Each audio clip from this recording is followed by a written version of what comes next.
राजकुमारी चंद्रकला का खौफ इतना बढ़ गया था कि जब भी वह अपनी सवारी लेकर निकलती, लोग अपने घरों में दुबक जाते और खिड़कियां दरवाजे बंद कर लेते। वह कभी नौजवान पुरुष को देखना पसंद नहीं करती थी। एक दिन चंद्रकला ने अपने सिपाहियों की कुछ टुकड़ी ली और शिकार पर जाने का मन बनाया। चलते चलते वह एक घने जंगल में जा पहुंची। पूरा दिन जंगल में घूमने के बाद भी उसे कोई शिकार नहीं मिला। जैसे जैसे दिन ढल रहा था, उसका गुस्सा और अधिक बढ़ता जा रहा था। एक सिपाही ने चंद्रकला से कहा, यदि आपकी आज्ञा हो तो अब हमें घर चलना चाहिए। परंतु चंद्रकला के पास कोई दूसरा रास्ता भी तो नहीं था। फिर वे खाली हाथ ही जंगल से घर लौटने लगे कि तभी एक गडरिया युवक अपनी 100 भेड़ों के साथ उसी रास्ते से गुजर रहा था। पूरे रास्ते में भेड़ें देखकर एक सिपाही ने गडरिया से कहा, तू अपनी भेड़ों को रास्ते से हटा। घबराए हुए गडरिया ने हाथ जोड़कर कहा, महाराज, यदि दूसरा रास्ता होता तो मैं अपनी भेड़ों को शीघ्र ही हटा लेता, परंतु एक ही रास्ता होने के कारण मैं अपनी भेड़ों को नहीं हटा सकता। यह बात जब चंद्रकला के कानों तक पहुंची तो उसे बहुत गुस्सा आया और उसने गडरिया को बंदी बनाने का आदेश दे दिया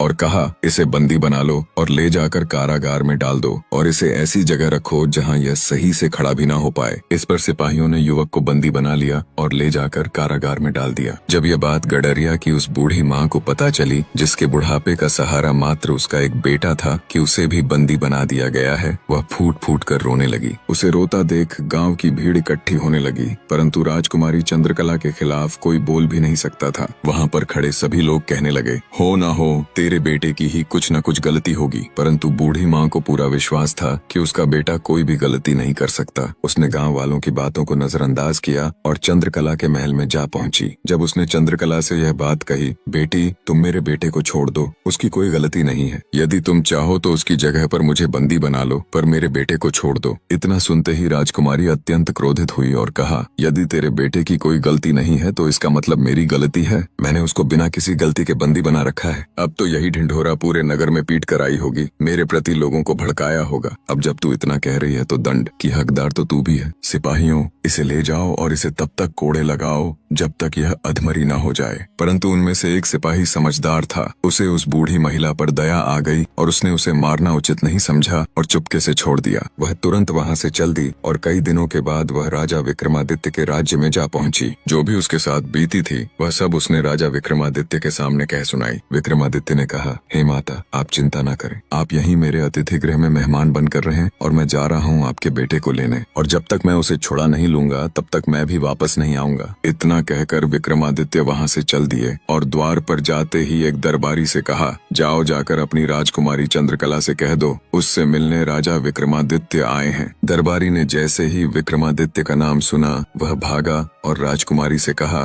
द्वार पर एक व्यक्ति आया